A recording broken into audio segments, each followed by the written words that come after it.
person I would like to introduce is Eleanor Clement Glass. She is a storytelling colleague. She is part of the Asian American Storytellers in Action group that we started during the pandemic. And we've been meeting every Tuesday without fail since that time, 2020.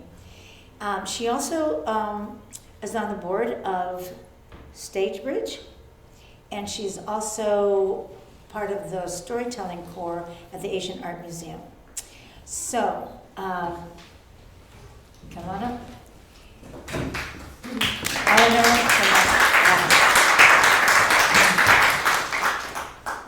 Good evening.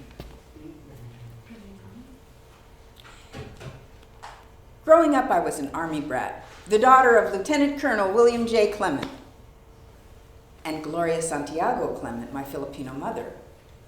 We moved around a lot. I've lived in different parts of the country and overseas. I lived in Philadelphia, Pennsylvania, Stuttgart, Germany, Fort Benning, North Carolina, Chicago, Illinois.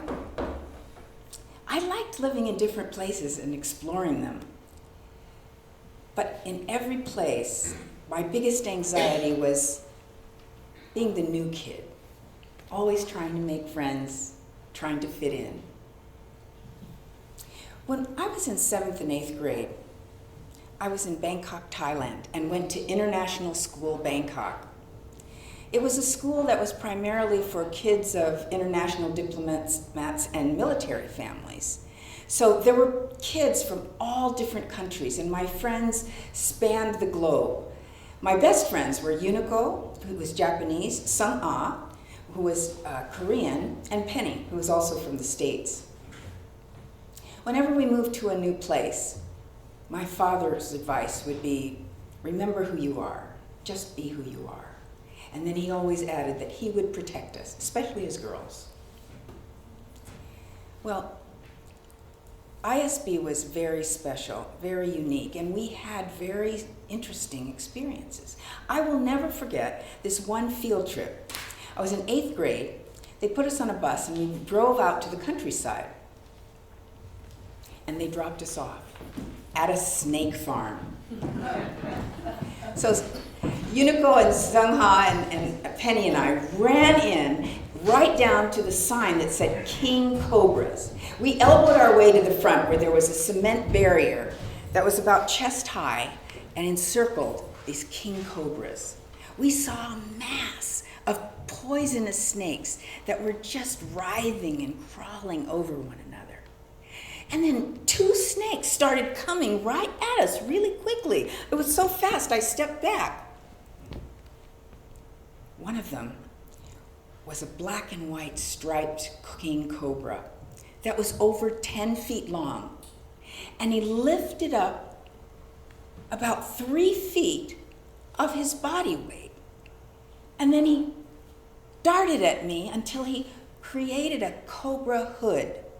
And then from his side eye, he made eye contact with me and stared at me in what felt like naked hostility.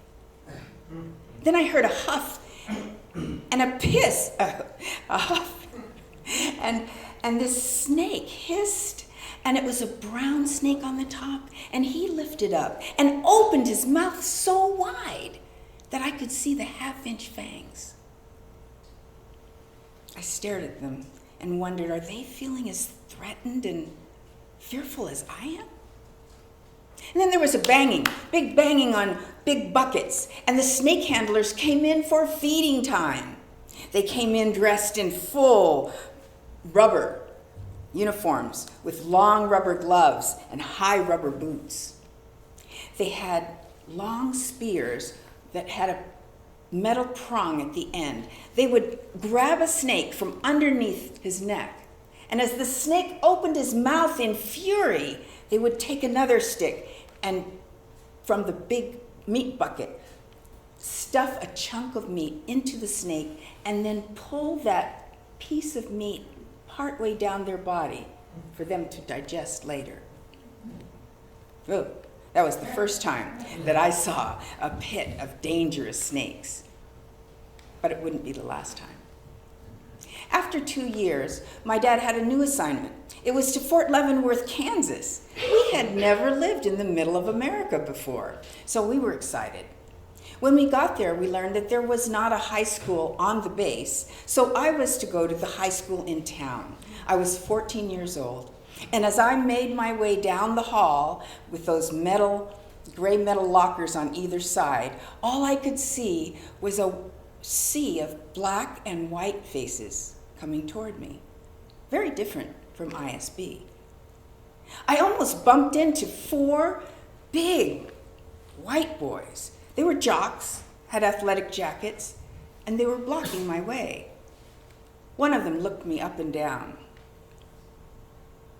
"What are you? Vietnamese?" I smiled nervously and I was just getting ready to answer, "No, I'm black and Filipino," and they all brushed by me, brusquely trying to knock the book bag off my shoulder.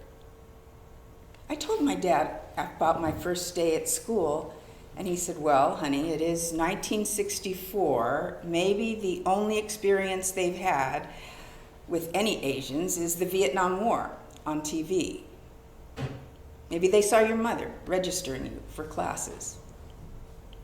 Well, you'll be okay. But if you ever feel unsafe, you call me." Well, the first few months, September and October, I ended up eating my lunch alone. I was getting worried. I'd never had that much trouble connecting with at least some people in a new place. People either looked away from me when I smiled or looked right through me, or just like I was invisible. Thankfully, 2 girls from my homeroom class and 2 other classes, Susie and Ann, eventually asked me to have lunch with them, and I was so excited to have some friends in this foreign place. We started having lunch together. Now, Susie was a tall, pale, white girl with pixie blonde curls, and Ann had long brown hair with thick bangs. There was a kind of unwritten rule that I was starting to observe.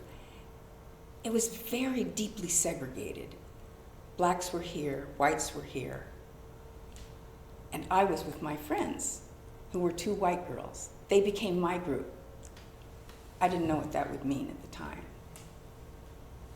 Pretty soon it was time for the Christmas dance. I was so excited, my first high school dance, and I had a beautiful red dress that my mother had brought me. I met Susie and Ann, and we went up the bleachers, the wooden bleachers, about halfway, so that we could see a smattering of white couples right in front of the band dancing. And way in the back of the gym, there was a big circle of black girls and black boys, and they were clapping and laughing, and they were dancing, and I wanted to dance. They were having so much fun, but I didn't know any boys at the school.